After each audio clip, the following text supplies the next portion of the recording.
Lundi 23 septembre, bonjour à toutes et à tous, bienvenue, nouvelle édition du journal de la rédaction, l'actualité régionale ici en images en 8 minutes. On démarre bien sûr avec vos prévisions météo. En ce premier jour de l'automne, on devrait bénéficier du soleil malgré quelques passages nuageux, voire même quelques rares averses ce matin par endroits, notamment sur le littoral.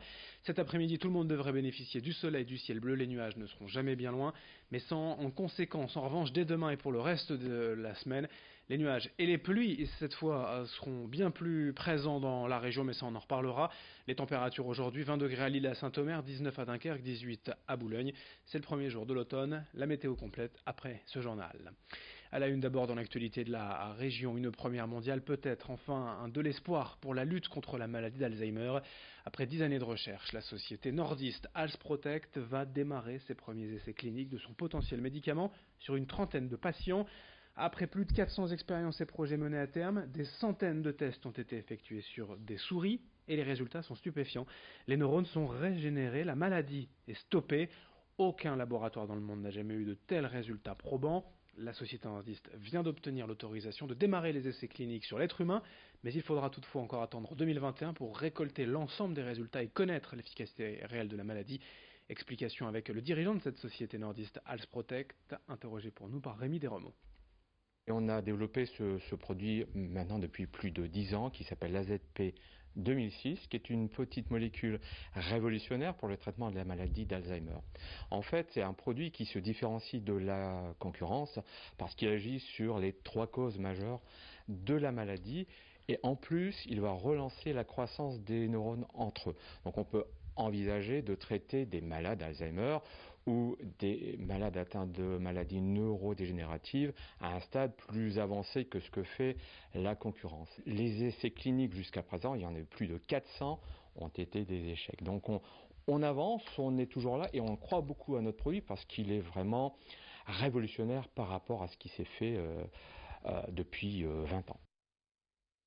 L'actualité ce week-end également, les journées du patrimoine. Vous en avez peut-être profité pour découvrir des lieux historiques et emblématiques de la région, dont certains n'ouvrent que très rarement au public. Nous en profitons aussi pour vous signaler les travaux actuels de la synagogue de Lille, la seule de la région Hauts-de-France. Bâtie il y a plus de 120 ans, c'est un lieu de culte évidemment important, un symbole pour la communauté juive régionale, mais elle avait besoin de travaux. La ville de Lille a donc engagé en juin dernier la restauration de la façade et des toitures. Le mobilier qui n'a pas changé depuis sa création sera préservé, la peinture, les infrastructures et les défauts seront retravaillés. L'objectif c'est de rénover la synagogue telle qu'elle était à l'origine. Présentation du chantier au micro de Rémi Desremaux. Nous sommes actuellement en train de rénover complètement la façade, de la refaire à l'identique, de vérifier les charpentes pour voir si tout est en ordre. D'ailleurs, nous avons découvert un champignon, il est important de la réparer. D'où l'utilité d'une vérification et voire d'une rénovation et d'une restauration complète à un certain moment. On sait que même à Lille, il y a eu des églises qui ont été fermées pour des raisons de sécurité et je trouve ça dommage. Alors que s'il y a une mobilisation générale, il va falloir que tout le monde se mette un petit peu au travail pour pouvoir aider ce patrimoine culturel et cultuel aussi d'une manière un peu plus efficace à travers toute la population de ce pays et avoir une mobilisation générale sur le sujet.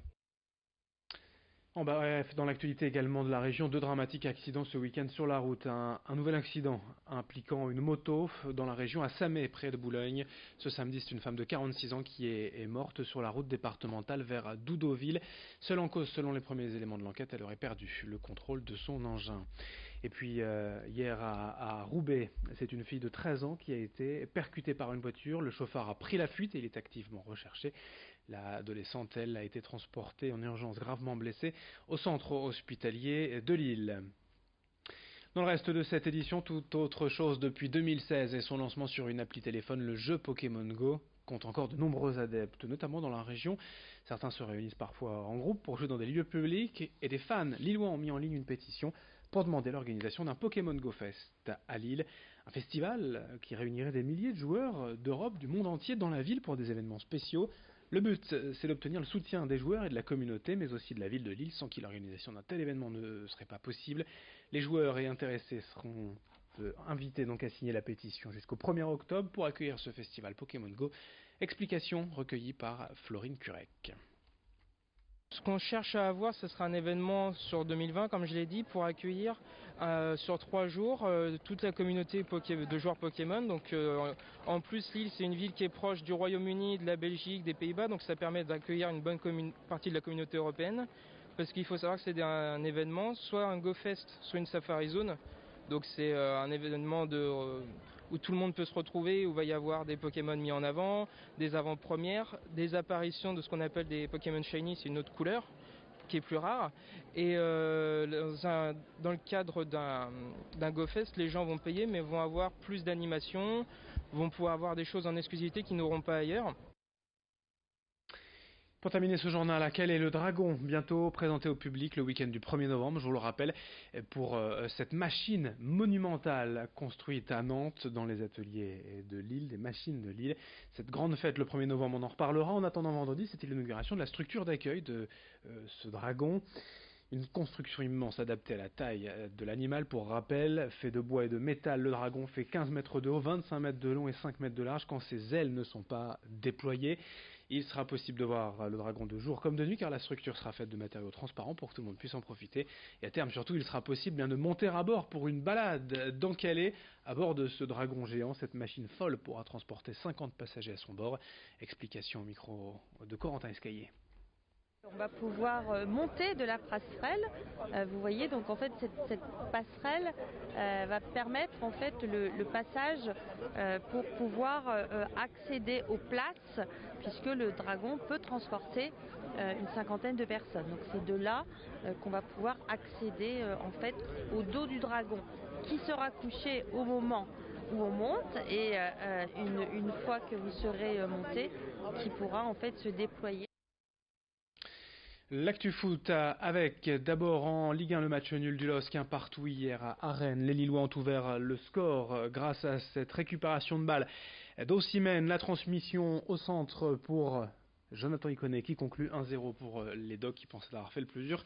Malheureusement les Bretons ont répliqué avec un but tout de même entaché d'une faute sur José Font. L'attaquant breton qui tire le maillot du défenseur lillois. Ce n'est pas sanctionné par l'arbitre malgré une vérification vidéo. Un partout et un match nul frustrant pour les Dogs. En national, Dunkerque s'est fait plaisir en battant Pau 4-1. Boulogne a ramené le match nul 0-0 d'Ajaccio. Et puis en basket, première journée de Jeep Elite ce week-end. 2 défaites pour les clubs du littoral. Le SSM Le Portel s'incline à Dijon 88-85 et le BCM Gravelines Dunkerque a perdu à Monaco 67-62. Fin de ce journal régional. À suivre dans un instant vos prévisions météo.